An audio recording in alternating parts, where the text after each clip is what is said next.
Tous les étés depuis quelques années, certains grands fleuves français se retrouvent à sec et beaucoup de régions sont touchées par la pénurie d'eau. Aussitôt, les journaux télévisés relaient les recommandations des autorités qui demandent aux riverains de réduire leur consommation. À propos d'eau, le ministre de l'écologie Serge Lepelletier a jugé préoccupant le faible niveau des nappes phréatiques. Certaines sont dans un état jamais vu depuis 50 ans, mais pas encore catastrophique pour l'instant, dit-il. Le ministre a appelé les habitants des régions concernées à prendre des douches plutôt que des bains. Dans certaines régions, ce sont même des coupures d'eau qui ont lieu au cours de l'été. Les riverains sont alors obligés de se débrouiller pour s'alimenter, avec tous les risques sanitaires que cela implique. On ne peut pas aller aux toilettes, on ne peut pas se laver, on ne peut pas laver nos légumes, on ne peut pas faire notre vaisselle. Il y a un problème d'hygiène, c'est surtout ça. Conséquence plus inattendue et encore plus inquiétante pendant ces sécheresses, il faut arrêter certaines centrales nucléaires. Car l'eau vient à manquer pour alimenter les systèmes de refroidissement de ces centrales et continuer de les faire fonctionner pourrait s'avérer dangereux. Nous avons cherché à comprendre comment la France en est arrivée là et qui étaient les responsables de ces pénuries.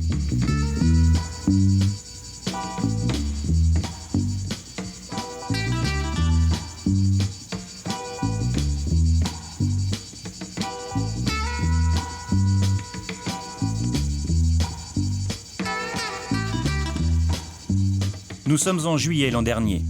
Pascal Ferchaud est le maire de Saujon, une commune de Poitou-Charentes. Monsieur le maire. Sa ville est frappée de plein fouet par le manque d'eau et les habitants l'interpellent régulièrement sur la situation. On constate qu'il n'y a plus d'eau. Parce que si ici, il y a encore un tout petit peu d'eau, 1 kilomètre plus loin dans la rivière, il n'y en a plus. Donc on est au phénomène. La Seudre, la rivière qui traverse la ville, est alors 1 mètre au-dessous de son niveau normal. Accompagné de ses amis, le maire tient à nous expliquer ce que signifie effectivement le mot pénurie pour la commune et pour ses environs. On avait tous les 10 ans à peu près des problèmes d'inondation à Saujon, et maintenant c'est pratiquement tous les ans qu'on a des problèmes de sécheresse. Et donc là on a un problème de mortalité de poissons d'eau douce qui manque d'oxygène et donc qui disparaît. Et ça entraîne des problèmes de salubrité publique par rapport à la ville qui est au bord de l'eau et qui subit ce genre de dommages. Bon, évidemment, il y a interdiction d'arrosage, interdiction de laver les voitures, etc. Nous, sur Saujon, on avait des plantations d'arbres cet hiver. On a trouvé une astuce, c'est qu'on réutilise l'eau de la piscine qu'on a recyclée pour au moins sauver ce qui a été planté l'hiver dernier. Vous pouvez voir un peu plus loin, il y a des installations où je crois même que vous avez eu des champions de kayak au niveau français. Et donc ici, internationaux, on s'entraînait, etc. Il faut que les pieds touchent par terre pour qu'ils puissent faire du kayak. C'est quand même inadmissible. Pour nous prouver que la situation est vraiment catastrophique, le maire et ses amis nous emmènent dans les terres, là où le problème est encore plus critique. Là, on remonte, on fait 1 kilomètre et demi, même pas. Et là, il n'y a plus d'eau. Ici, comme dans toute la région, une fois l'été installé, ce sont des centaines de kilomètres de rivières qui sont asséchées. Tout le truc qui sert à mesurer. Ouais. Regardez la règle, elle descend même. Il n'y a plus d'eau, quoi. Oui. Ça, c'est une situation complètement extraordinaire. Enfin, il n'y en a jamais eu avant, quoi. Non, sans mais précédent. maintenant, c'est une situation quand même qui est récurrente. Maintenant, il y a 3 ans, c'était déjà presque le cas. On avait déjà un déficit important il y a 3 ans. Et puis là, maintenant, le rythme est de plus en plus rapproché. Et puis tous les cours d'eau annexes qui sont situés à côté sont à sec aussi.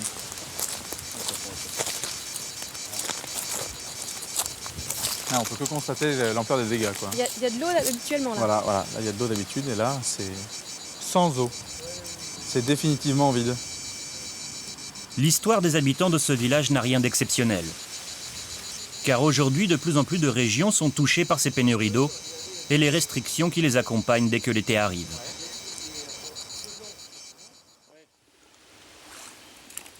Mai 2006. À une centaine de kilomètres de là, le marais Poitevin que l'on appelle la Venise verte. Malgré les apparences, l'eau y manque de plus en plus fréquemment. Lorsque les beaux jours s'installent, rien ne va plus. Catherine Trauma est née ici. Elle habite depuis toujours aux abords du Marais, un endroit où elle aime se promener au printemps, mais qu'elle voit se détériorer chaque année un peu plus. c'est une des saisons où il est le plus beau, où tous les arbres commencent à verdir avec différents tons de vert. Et c'est vrai qu'il est très joli au printemps. Les fleurs commencent à fleurir. Et c'est dans cet état-là qu'on aimerait bien le conserver. Et malheureusement, depuis des années maintenant, on le voit au cours de l'été, petit à petit s'assécher. Et là, vous voyez des cours d'eau où on n'a presque plus d'eau. En 1996, le Marais poitevin a perdu son statut de parc naturel régional. Une décision due à son assèchement chronique, une situation qui nuit particulièrement au tourisme, premier employeur du Marais. C'est vrai que le tourisme, il a besoin d'un marais d'abord qui soit joli, et puis il a besoin d'eau dans les conches. Et ça, s'il y en a plus, c'est tout un pan quand même de l'activité du marais qui est remise en cause. En été, si les touristes ne se promènent plus sur le Marais, c'est parce que par endroits, il ressemble à ça. On est alors bien loin de l'image idyllique de la Venise verte. Ceux qui sont accusés de provoquer ces pénuries, ce sont les agriculteurs. À une quinzaine de kilomètres de ces canaux, il y a une ferme qui, même pendant l'été, ne manque pas d'eau. Une ferme comme tant d'autres où l'on retrouve toutes les machines nécessaires à la production agricole. Que ce soit les silos pour stocker le grain, les enrouleurs qui permettent d'apporter l'eau jusque dans les champs, ou encore les produits chimiques nécessaires à la production des céréales. Cette ferme, c'est celle de Pierre Trouvat, président du syndicat des irrigants des Deux-Sèvres, une branche de la FNSEA, le syndicat agricole majoritaire. Donc les produits les plus dangereux sont sous grillage. Donc là, il ne nous reste plus qu'à se mettre à une fermeture. Et puis tous les autres sont rangés en fonction, avec les étiquettes sur les bidons, etc. Pierre Trouvat cultive 200 hectares. Sur près d'un tiers de cette surface, il produit du maïs. Une production possible grâce à l'eau qu'il amène dans ses champs par un système de pompage. Alors ça, c'est en fait l'installation de pompage. Donc vous avez un premier forage ici et un deuxième forage là-bas. Donc le forage, il est dans la nappe. Il descend à 22 mètres de profondeur. Et là, on a toujours de l'eau. Vous consommez combien d'eau à peu près par an, vous le savez? Ah oui, nous on a un volume d'eau attribué qui était de 204 000 m3 et on les consomme à peu près tous les ans, alors plus ou moins suivant les restrictions qu'on a et plus ou moins en fonction des cultures qu'on met en place. 204 000 m3 d'eau, c'est la consommation d'une ville de 3 000 habitants pour toute une année. S'il utilise cette eau, c'est parce qu'elle lui permet de produire 2 fois plus qu'auparavant. Avant l'irrigation, le rendement, la production sur ces terres-là, c'était de l'ordre de 45 à 50 quintaux avec du blé.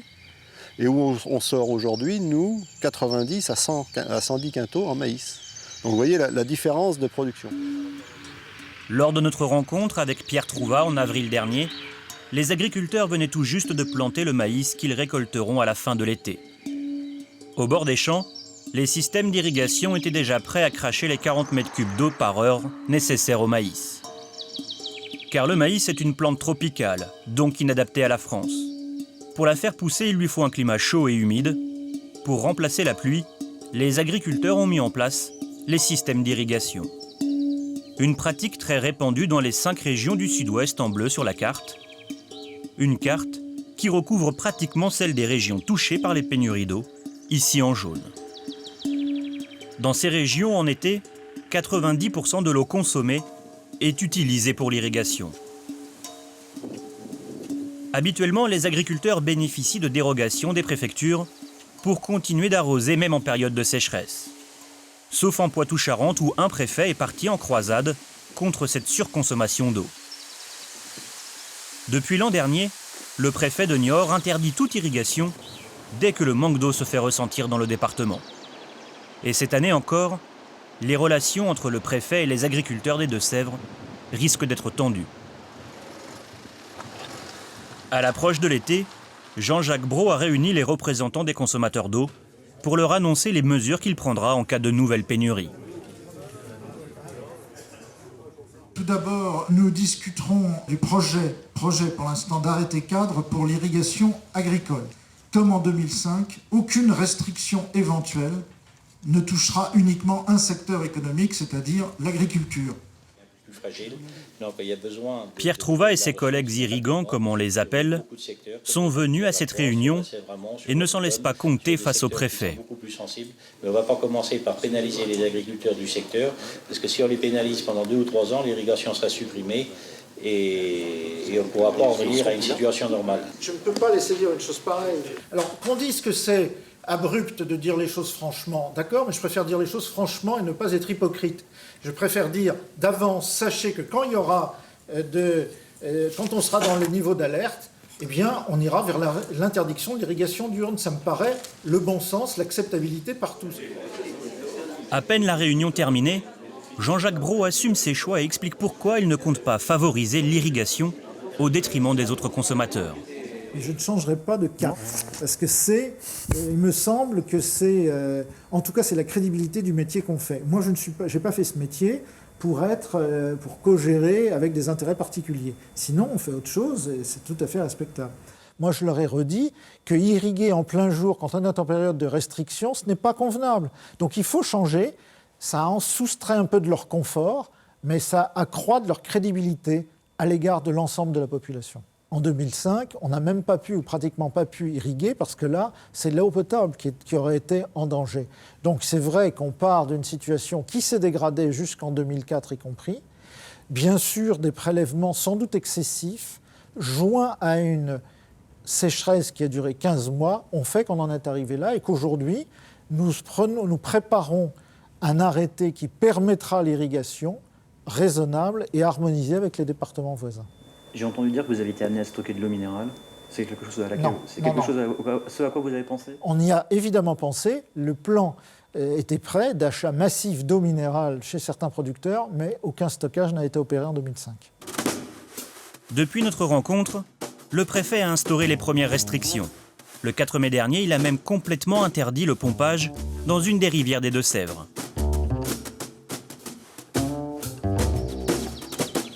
Retour chez Pierre Trouvat, notre agriculteur irrigant. L'an dernier, comme tous ses collègues, il avait continué d'irriguer malgré les arrêtés préfectoraux.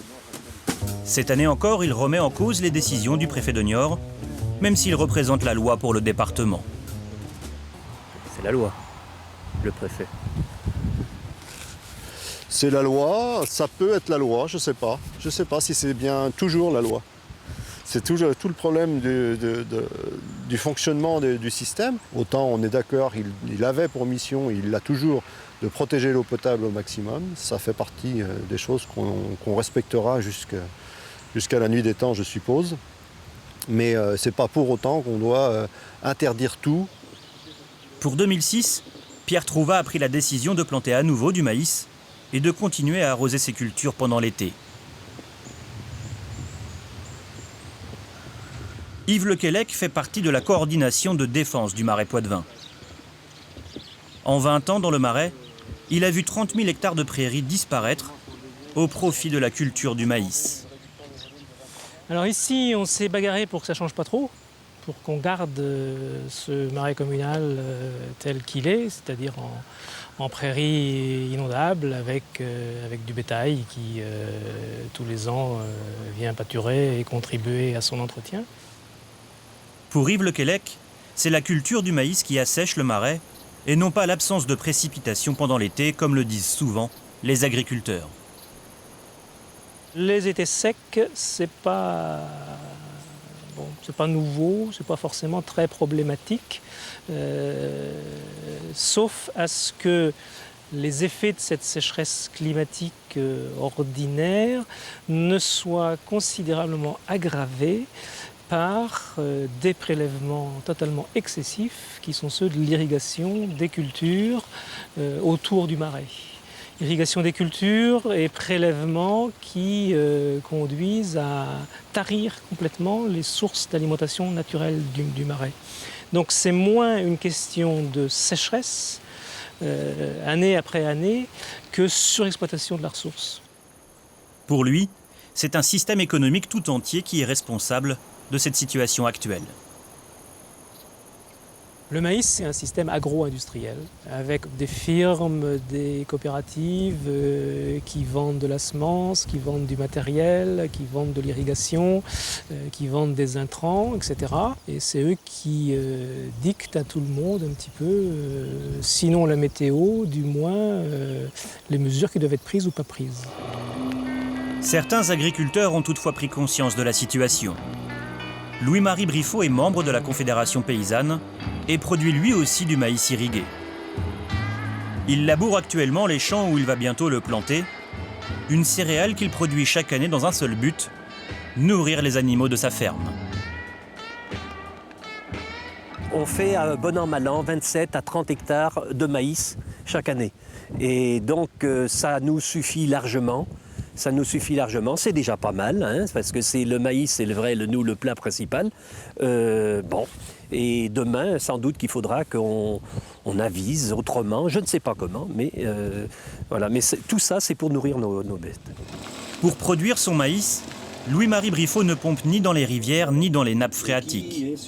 Car ses parents avaient pensé à créer des réserves d'eau artificielles il y a 30 ans de cela.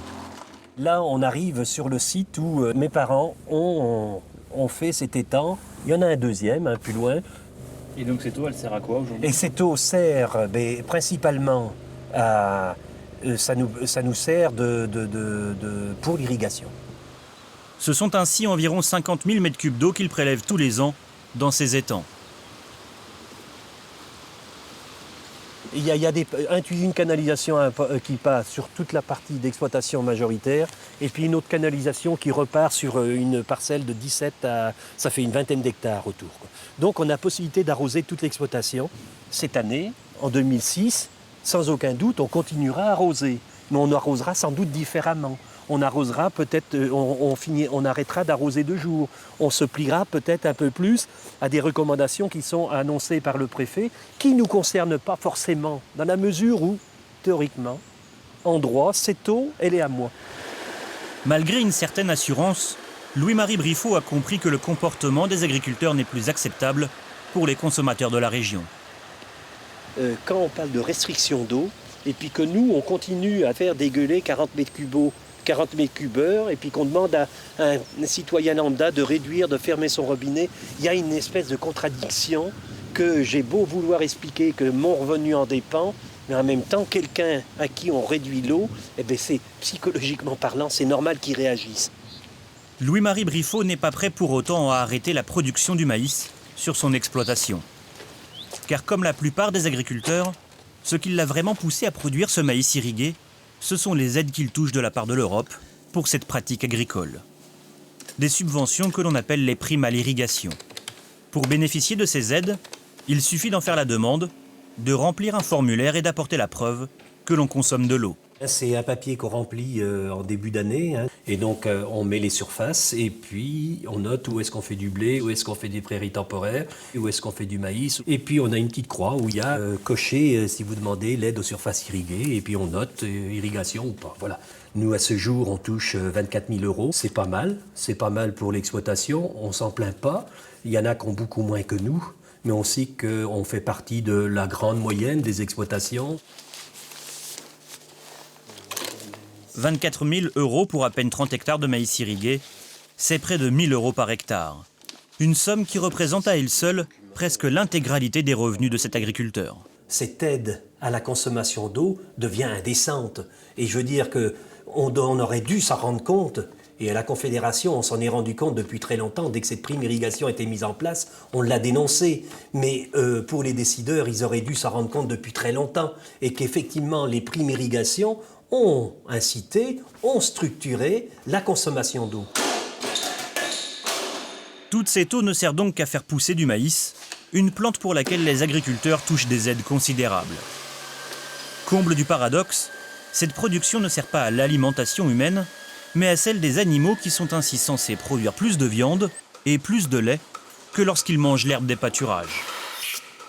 Les revenus provenant de l'irrigation sont devenus pour les gros producteurs une manne financière. Pour s'en convaincre, il suffit de consulter la liste des 10 plus grands bénéficiaires de ces aides. On y découvre des sommes considérables. En Poitou-Charentes, justement, certains cultivateurs perçoivent près de 500 000 € de subventions. Des aides qui, bien souvent, vont à des grandes exploitations de l'agro-industrie et non plus à des petits fermiers. Toucher au maïs et toucher à l'irrigation, c'est donc toucher aux revenus de ces grands agriculteurs.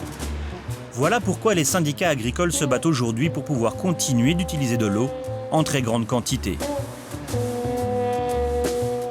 L'Association générale des producteurs de maïs irrigué défend ses exploitants et leur logique économique. Daniel Martin est président de ce syndicat. Il est lui-même maïsiculteur. Nous, aujourd'hui, on ne produit pas du maïs pour se faire plaisir, on produit du maïs pour assurer, comme je vous le disais tout à l'heure, le revenu des agriculteurs. Il y a des régions où on ne peut pas faire grand-chose d'autre, et c'est une possibilité, justement, c'est la seule possibilité, dans certains cas, de produire, d'avoir un revenu. Pour la GPM irrigant, la cause des pénuries, c'est la météo et non pas le maïs irrigué. L'irrigation répond à la sécheresse et les agriculteurs, justement, depuis des années, se sont adaptés à ces régions qui ont plutôt des carences hydriques, des manques d'eau. Et donc, les agriculteurs, dans ces régions, on a des sécheresses caractérisées et des sols qui ont besoin, qui n'ont pas la capacité de garder de l'eau. Donc, ils ont amené l'irrigation. Face aux pénuries d'eau récurrentes, ce syndicat a une solution, la création de barrages. Quand on sait qu'on ne consomme que 3% de toute l'eau qui tombe, on devrait quand même réfléchir à stocker toute cette eau qui s'en va, La création de barrages, elle se décide au sein des agences de l'eau, comme ici à Toulouse, au siège de l'agence Adour-Garonne. Des agences du genre, il y en a 5 en France. Ce sont elles qui décident de toutes les politiques locales de l'eau. Les décisions y sont prises par les 107 membres de l'Assemblée, qui sont censés représenter tous les usagers. Le problème, c'est qu'il y a une grande disparité entre consommateurs.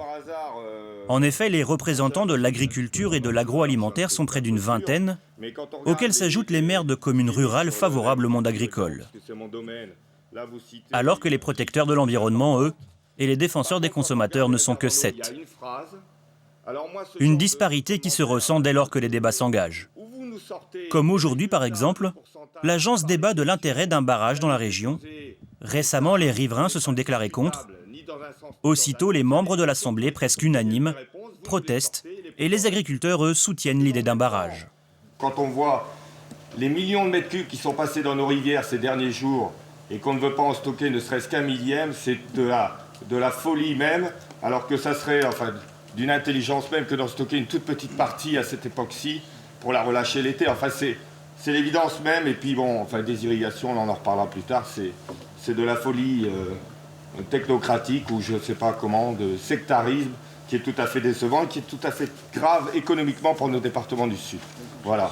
Si on faisait 3 douches de moins, 3 douches de moins par an, multipliées par le nombre d'habitants qu'il y a sur le territoire de notre pays, la France, on aurait résolu le problème de déficit de notre bassin. On nous dit qu'il faut être citoyen, il faut être responsable, il faut laisser la planète pour les générations futures, etc. Mais moi je crois que c'est bien de stocker de l'eau et de continuer à irriguer que d'être responsable pour les générations futures. À la fin de la réunion du jour, il est question de voter la création d'une nouvelle commission. Bérengère Chambon, l'unique représentante des associations de protection de l'environnement, est alors la seule voix discordante au moment du vote. Il y a une abstention, Monsieur le Président, sur le... Vous faites valider. Une abstention.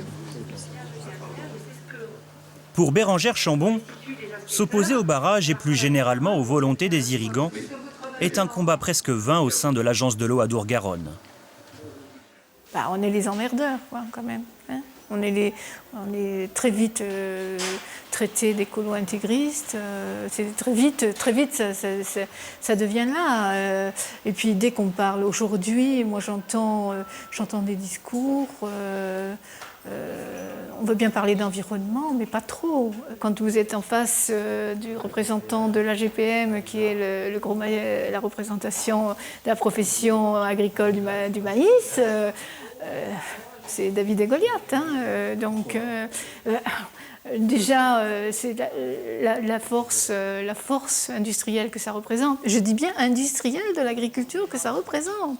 le poids économique de ces gens-là. Ce sont des multinationales, ce sont des gens comme ça quand même. C'est même plus l'agriculteur de base. Non, c'est autre chose. On est face à autre chose.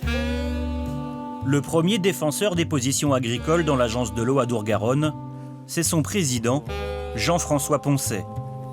L'ancien ministre est aujourd'hui sénateur du Lot-et-Garonne. C'est une des personnalités du Sénat. D'après lui, il n'y a pas de problème d'eau en France, même si sa région est la plus touchée par les pénuries. Pourquoi rationner, pourquoi économiser inutilement un bien qui n'est pas rare, un bien qui est abondant quand il tombe du ciel? Aujourd'hui, il y a pénurie d'eau. Non, mais il y a pénurie d'eau parce qu'il y a eu insuffisance d'investissement, pas parce qu'on manque d'eau. Écoutez, je vous dis, on utilise en Adour-Garonne, je crois, pas plus de 6 ou 7%, peut-être moins, de l'eau qui tombe du ciel. Comment pouvez-vous dire qu'elle est rare? Elle n'est rare qu'en été, quand justement on arrose les pelouses et on irrigue en même temps. Et elle est abondante en général, inégalement, mais abondante l'hiver. Il suffit de la retenir et de la restituer après. C'est l'évidence même. C'est ce qu'on fait dans tous les pays. Le projet de barrage soutenu par Jean-François Poncet, au sein de son agence, coûterait 300 millions d'euros. Pour le spécialiste des questions de l'eau à l'UFC Que Choisir, c'est une fausse solution. Comme ça a l'air d'être une solution de bon sens. Le problème, c'est qu'on regarde, comme dans une grande région comme le Sud-Ouest, depuis 25 ans, le stockage de l'eau a été multiplié par 8 et le développement de l'irrigation a été à peu près multiplié par 8. Ce qui veut dire qu'en gros, plus on a stocké, plus il y a eu une consommation agricole importante. Et qui paye ça d'ailleurs? Ah bien, le stockage de l'eau, c'est essentiellement le contribuable, parce que c'est des subventions de l'État ou des collectivités locales, et les agences de l'eau, c'est-à-dire les consommateurs. Pour financer ces grands travaux, les agences de l'eau prélèvent l'argent directement sur les factures d'eau par le biais des abonnements. Les ménages payent 85% de ces financements, les agriculteurs n'en payent eux que 1%. Alors que les ménages consomment 10% de l'eau et l'agriculture 70%. Les agriculteurs ont longtemps été totalement exonérés de redevances. Depuis, ils payent une petite redevance qui est très minime. Et en plus, dans les régions où il y a beaucoup de maïs et beaucoup de sécheresse, ils payent des redevances moins élevées que dans le Nord-Pas-de-Calais ou dans l'Alsace. Lorsque nous évoquons avec Jean-François Poncet cette différence de traitement entre ménages et agriculteurs, il assume totalement le fonctionnement actuel du système. Alors, il y a des catégories professionnelles pour qui l'eau est un bien de consommation, cas des particuliers. Et il y a des catégories professionnelles comme les agriculteurs, pour qui l'eau est un instrument de travail, à travers l'irrigation. Et par conséquent, il est assez légitime que tout le monde ne paye pas exactement la même chose, puisque l'eau ne rend pas les mêmes services à tout le monde. Une nouvelle loi sur l'eau doit être votée à l'Assemblée nationale avant la fin juillet. Un projet dont on parle depuis 8 ans. C'est Dominique Voynet qui l'avait initié. Elle voulait alors augmenter les taxes payées par l'agriculture. Après 8 ans de préparation, de commissions et de colloques, le texte a été remanié et l'essentiel de ce qui dérangeait les agriculteurs a été enlevé. Pour préparer cette loi, un colloque a eu lieu en avril dernier. Ce jour-là, sénateurs, députés et représentants du monde agricole sont venus débattre du projet. Les débats sont ouverts par la ministre de l'écologie actuelle, Nelly Olin. Le contexte du changement climatique nous donne obligation de nous préparer structurellement aux sécheresses. Alors, monsieur le sénateur et monsieur le rapporteur et cher ami Bruno, je vous souhaite aujourd'hui d'excellents travaux. Aidez-nous à faire avancer aussi ce projet de loi pour que nous puissions préserver l'avenir pour nous, mais pour les générations futures. L'organisateur de ce colloque, ici aux côtés de la ministre, s'appelle Bruno Sido. Il est sénateur de la Haute-Marne, rapporteur du projet de loi sur l'eau, agriculteur de métier et ancien président de la FNSEA Haute-Marne. Pour ce sénateur, il est tout à fait légitime que ce soit les agriculteurs qui gèrent l'eau en France. Il faut quand même bien concevoir que l'eau, c'est la vie. Et c'est donc au cœur de l'agriculture, et donc tout problème en eau touche l'agriculture. Par conséquent, on voit bien que l'agriculture est quelque part au cœur de la politique de l'eau. Pour lui, la proximité entre agriculteurs et politique n'a rien de choquant. Est-ce que vous, qui êtes sénateur, qui êtes agriculteur, vous avez connaissance de ce lobbying? Il est exact que l'agriculture a toujours été très bien organisée. Et effectivement, le lobbying se passe normalement, mais je dois dire que le lobbying est tout à fait démocratique et permet aux politiques, aux ministres, d'avoir une politique contractualisée, négociée. Il y a des interlocuteurs crédibles qui permettent finalement de faire avancer la politique agricole et la politique de l'eau également. Spécifiquement la politique de l'eau. En l'occurrence, voilà. Lorsque nous nous étonnons que la nouvelle loi ne prévoit pas d'augmentation du prix de l'eau pour l'agriculture, Bruno Sido va chercher un argument qui n'est fondé sur aucune réalité. Dans la mesure où les agriculteurs sont amenés à faire des efforts sur leurs exploitations pour améliorer la qualité de l'eau, ou tout au moins ne pas la dégrader, c'est quelque part une redevance en nature. Un point de vue que François Carlier et l'UFC Que Choisir ne partagent pas. Au moment où cette nouvelle loi sur l'eau doit être votée, l'association a décidé de jouer elle aussi le jeu du lobbying, mais du lobbying pro-consommateur. C'est là, de toute façon. C'est quoi, c'est sa permanence, c'est quoi? Ils rendent visite aux politiques afin de les sensibiliser à leurs arguments. Si vous voulez venir avec moi. Ils rencontrent aujourd'hui Roselyne Bachelot, ancienne ministre de l'écologie et actuelle secrétaire générale de l'UMP. Ils viennent lui soumettre un projet de réforme des aides agricoles. Leur idée ?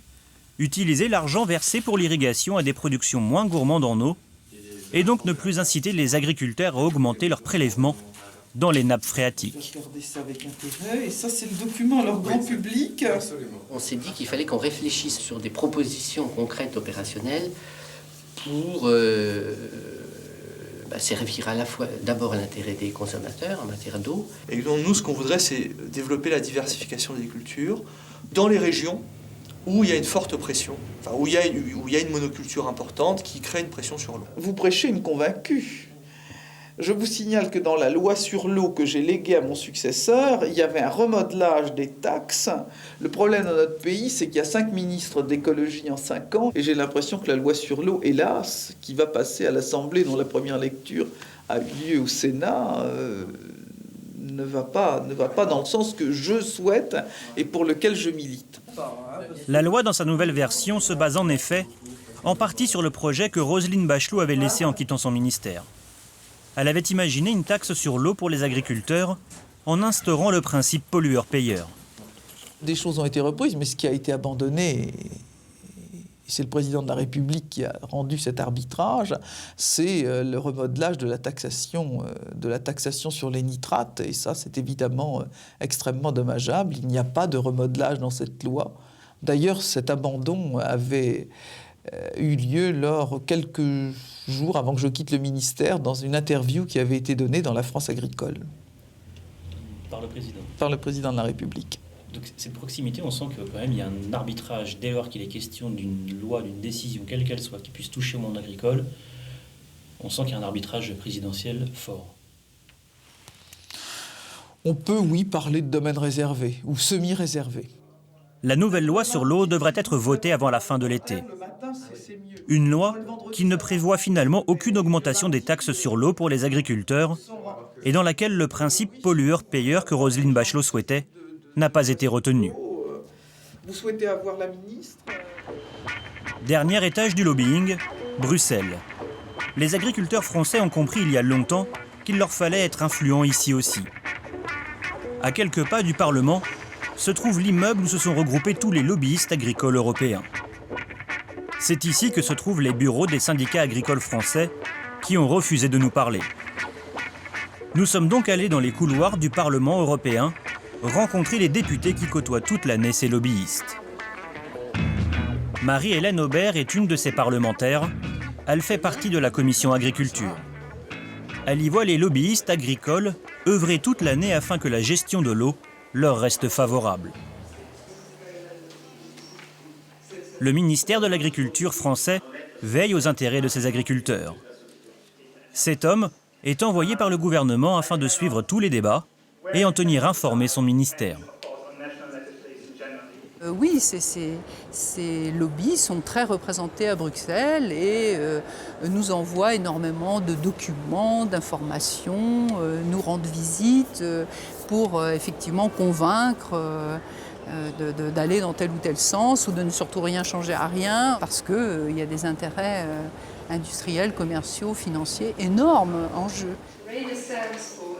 Si les lobbyistes prennent un soin tout particulier de ces parlementaires, c'est parce que c'est ici que se décident les politiques européennes. Ici qu'en 1992, la France avait réussi à obtenir la prime à l'irrigation. Marie-Hélène Aubert regrette encore ce choix. On pourrait au moins être conscient de la gravité de la situation actuelle et anticiper sur les évolutions inéluctables qui sont nécessaires en matière d'eau. Bon, je prendrai l'exemple du Marais Poitevin.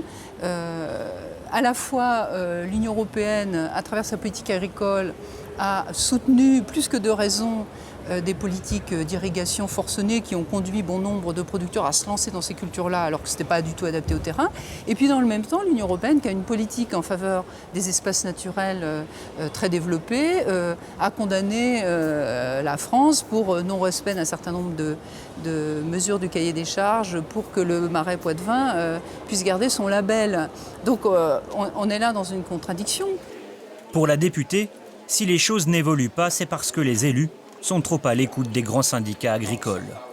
Il manque franchement une volonté politique, au sens global du terme, une volonté des ministres, une volonté des élus, une volonté des partenaires professionnels de mettre en œuvre véritablement une politique qui réponde à ces enjeux. Et ça, je suis désolée de constater que ce n'est pas encore le cas. Il y a de l'affichage, il y a des mots, mais dans le concret, il ne se passe pas encore grand-chose. La puissance du monde agricole, dès qu'il est question d'eau, on la retrouve en Bretagne. Le problème ici, ce n'est pas le manque d'eau, c'est plutôt sa qualité. Encore une fois, c'est l'agriculture qui est pointée du doigt. Depuis 30 ans, la Bretagne est devenue l'usine de l'agriculture intensive. Ce sont les producteurs de porc qui sont plus particulièrement mis en cause. Car la production intensive de ces animaux a provoqué au fil des ans une pollution massive des eaux bretonnes par les nitrates. Le nitrate, c'est un sel issu des déjections animales qui se répand dans les eaux lorsque les agriculteurs utilisent ces déjections comme engrais pour les champs. Malgré le combat des associations locales depuis 30 ans, on ne peut pas dire que les choses se soient améliorées. Gérard Borvon est un de ces militants de la première heure. Il vit à côté de Brest. Il nous a conduits à la source de l'Elorn, la rivière qui alimente en eau potable les 300 000 habitants des environs. Il nous montre qu'ici, l'eau n'est pas encore polluée à l'aide d'un appareil permettant de mesurer le taux de nitrate. Là, il nous donne carrément un taux de nitrate de 0 mg par litre. Donc à la source, en fait, le taux de nitrate n'est pas très important. Voilà. Ce qui, en clair, signifie quoi? Que la pollution n'est pas très importante? Ici, oui, ça signifie que le secteur ici est relativement préservé. Quand elle arrive à Brest, elle est comment? Elle a ramassé toutes les pollutions de la vallée. Voilà, tout simplement. Et quand elle arrive à l'usine de traitement de l'eau, c'est la même chose d'ailleurs. Ici, elle est plutôt saine. Et puis quand elle arrive à l'usine, elle a ramassé toutes les pollutions de la vallée. Alors, pollutions qui sont dues à l'agriculture intensive. Sur cette petite vallée ici, c'est un exemple que je donne assez souvent. Il y a 60 000 habitants, à peu près, sur le bassin versant. 60 000 habitants qui sont équipés de stations d'épuration pour leur déjection, propre déjection. Mais l'équivalent en animaux sur le même secteur, c'est de l'ordre de, disons, minimum 2 millions d'équivalents habitants. C'est-à-dire que les déjections des animaux ici sur le secteur sont équivalentes à celles à peu près de 2 millions d'habitants. Vous voyez un peu la disproportion. Donc il y a 60 000 habitants qui traitent leurs déjections, mais il y a l'équivalent de 2 millions d'habitants qui épandent leurs déjections sur le secteur sans traitement. On estime que c'est autour de 30 tonnes de nitrate par jour qui passent à Landerneau, sous le pont de Rohan, comme si on déchargeait 2 poids lourds de nitrate tous les jours. Voilà à peu près ce qui arrive dans la rade. Gérard Borvon nous conduit alors un peu plus bas sur la rivière pour nous montrer que la situation y est différente. Sur la route, nous rencontrons une de ces tonnes à lisier qui sert à répandre les déjections animales dans les champs.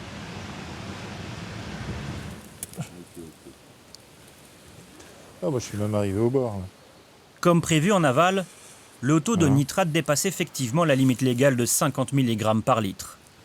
Théoriquement, avec ce taux de 56 mg, l'eau ne devrait plus servir à alimenter les habitations. Ici, j'ai fait des mesures de 80 mg. Quand c'est la période, quand c'est le printemps, qu'il y a moins de pluie, que les épandages ont commencé, le taux de nitrate augmente très rapidement.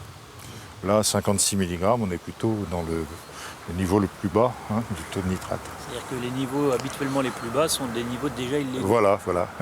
Pour les affluents, la plupart des affluents de la rivière ici. Or, cette rivière, aujourd'hui, c'est le dernier système d'approvisionnement en eau potable de la région. Ah oui, c'est en train de devenir la fontaine de l'ensemble de 300 000 habitants à peu près qui dépendent de l'eau qui vient d'ici, quoi. Ces nitrates, lorsqu'ils arrivent à la mer, provoquent la prolifération d'algues vertes, synonyme de pollution pour plus d'une centaine de communes bretonnes. Et chaque année, ce sont 600 000 € qui sont dépensés pour ramasser ces algues. Au-delà de la pollution du littoral, les nitrates que l'on retrouve aussi dans l'eau potable ont provoqué une défiance envers l'eau du robinet. Les Bretons ne la boivent plus. Les autorités sanitaires sont unanimes. Une eau avec trop de nitrates est dangereuse pour la santé des femmes enceintes et des nourrissons. On a commencé donc à utiliser pour l'alimentation de nos enfants de l'eau en bouteille. Puis progressivement, finalement, on s'y est habitué, nous aussi. Et bon, c'est pas forcément une bonne solution. Alors, ce qu'on souhaiterait, bien sûr, c'est avoir une qualité de l'eau à la source qui permette qu'on n'ait plus besoin d'utiliser des palliatifs comme ça. Mais avant que les gens reprennent confiance dans l'eau du robinet, il faudra d'abord que l'eau des rivières, on puisse avoir confiance dans l'eau des rivières. Et ça, c'est toute notre bagarre, quoi. Nous avons voulu vérifier que le cas décrit par Gérard Borvon n'est pas exceptionnel. Nous avons donc fait analyser l'eau d'une rivière à 100 km de là, la rivière de Lic, dans les Côtes-d'Armor. Là encore, l'eau est largement polluée au nitrate avec un taux de 74 mg par litre. Ces chiffres n'inquiètent cependant pas tout le monde. Philippe Rouault est député UMP d'Ille-et-Vilaine et président du groupe sur les problèmes de l'eau à l'Assemblée nationale. Ingénieur agronome de formation, il tient un discours surprenant sur la question des nitrates. Il faut différencier l'impact sur la santé pour les nitrates de l'impact sur l'environnement. Alors, moi-même, je suis un grand consommateur de légumes. Je mange énormément de carottes, de salades, d'épinards, énormément de fruits. Et donc, j'ingère énormément de nitrates, puisque comme je l'expliquais, les nitrates sont la molécule de la vie et sont présents à l'état naturel, même sans apport d'engrais, uniquement par les recyclages de la matière organique, vous avez des nitrates. Et je crois que à partir du moment où certains ont indiqué des choses erronées, on dit que les nitrates avaient un impact sur la santé, chose qui était complètement fausse. Il a fallu... Sur les nourrissons et sur les femmes enceintes, c'est un autre problème. C'est un problème uniquement de bactériologie. Cette théorie s'appuie sur les ouvrages très controversés de l'Institut scientifique et technique de l'environnement, une petite association dirigée par un ingénieur agronome, Christian Buzon. Nous l'avons rencontré chez lui à côté de Rennes. Il assume ce point de vue et nous explique même que les nitrates ne sont que bénéfiques. Je ne suis pas un spécialiste de tous ces sujets, je suis simplement un lecteur attentif qui essaye de comprendre, qui a des échanges avec des professeurs de médecine qui me disent « bah oui, c'est évident. C'est évident, les nitrates ne posent aucun problème sanitaire. » Une de mes publications, c'était « faut-il encore avoir peur des nitrates ?» Ben, clairement, non. Ni pour la santé, ni pour l'environnement. Nous avons cherché à comprendre qui étaient les membres de cette association pour qui les nitrates ne sont que bons pour la santé. Dans les statuts de l'association que nous nous sommes procurés à la préfecture de Rennes, nous avons retrouvé la plupart des industriels de l'agroalimentaire, précisément accusés par les habitants d'être à l'origine de la pollution des rivières. Que ce soit les producteurs de porc, de volailles ou les grandes coopératives agricoles. Christian Buzon assume cette proximité. Bon, en fait, j'ai créé une association, un club de réflexion, d'études, de recherche, etc. Et c'est un club ouvert, mais évidemment, c'est un club dans lequel des personnels et des membres de différentes structures ont pu, un temps, apporter leur contribution. Mais comment ? Oui, mais il y a demain, vous, si vous le souhaitez, hein, c'est échange technique et scientifique. On a organisé, on a contribué à l'organisation de colloques au Sénat avec d'autres. Bon, on veut que l'environnement ne soit pas, on disait au départ, une ONG non gouvernementale sur le sujet de l'environnement, et plutôt en France, et peut-être demain dans le reste du monde. Parmi les membres de l'association de Christian Buzon, il y avait aussi le nom du spécialiste de l'eau de l'Assemblée nationale, le député Philippe Rouault. Nous lui avons donc demandé si cette proximité avec l'agroalimentaire breton ne l'ennuyait pas. Je connais très bien Christian Buzon puisque j'ai travaillé pendant 17 ans à ses côtés. C'est le lobby agricole? Pas du tout. Vous avez à l'intérieur des professionnels. Ils peuvent être agriculteurs, industriels, vous avez également des scientifiques, vous avez des politiques à l'intérieur. Les 3 quarts du bureau, c'est les poulets doux, je dis cela parce que c'est cela dont je me rappelle, mais les 3 quarts, c'est ça. Et vous avez d'autres personnes également, vous avez des politiques, des scientifiques. Donc, il est important que les acteurs de l'eau puissent également se rencontrer pour échanger et avoir leur propre vision des problèmes. Les Bretons ne partagent pas tous le point de vue de Philippe Rouault et de cette association. Et cette année encore, les algues vertes continueront d'envahir les côtes. Les pénuries d'eau et la pollution seraient donc des fatalités? Pas forcément. Il y a une ville qui semble avoir trouvé la solution. À Vittel, l'eau est un trésor pour la municipalité et pour Nestlé, l'entreprise qui commercialise cette eau de Vittel. L'eau prélevée et embouteillée dans la ville est distribuée dans 80 pays dans le monde et rapporte plus d'1 milliard d'euros par an. En 1992, comme dans toute la France, la culture du maïs irrigué est apparue sur les champs aux alentours de la ville. Nestlé s'est alors rapidement aperçu que la production de cette céréale pouvait provoquer une pollution de l'eau commercialisée. Pour éviter une catastrophe économique, le groupe a trouvé la solution. Il a convaincu les agriculteurs de ne plus produire un grain de maïs et de ne plus utiliser aucun engrais ou pesticide. Pour vous, il y avait un risque? Il y avait une évolution de la teneur en nitrate, en particulier dans les sourcettes. Je vous rappelle que nos eaux minérales ne doivent pas varier dans leur teneur physico-chimique. Mais il y avait quelques petites sources de surface ou quelques ruisseaux où on voyait progresser le taux de nitrate. Les solutions trouvées par Philippe Pierre vont à l'opposé du modèle agricole français. Il a prouvé aux agriculteurs qu'ils pouvaient abandonner le maïs et revenir à des méthodes traditionnelles. On a testé les rations, on a testé nos systèmes de culture, et ensuite on a rencontré individuellement chacun. Et on s'est rendu compte que ce n'était pas un vrai problème, le changement. Ce qui était très important, c'est l'accompagnement du changement. C'est leur donner les moyens de changer, sachant que c'est eux qui maîtrisent, c'est eux qui ont la compétence. Malgré les apparences très industrielles, Daniel Mathieu a mis en place dans sa ferme le système justement imaginé par Philippe Pierre.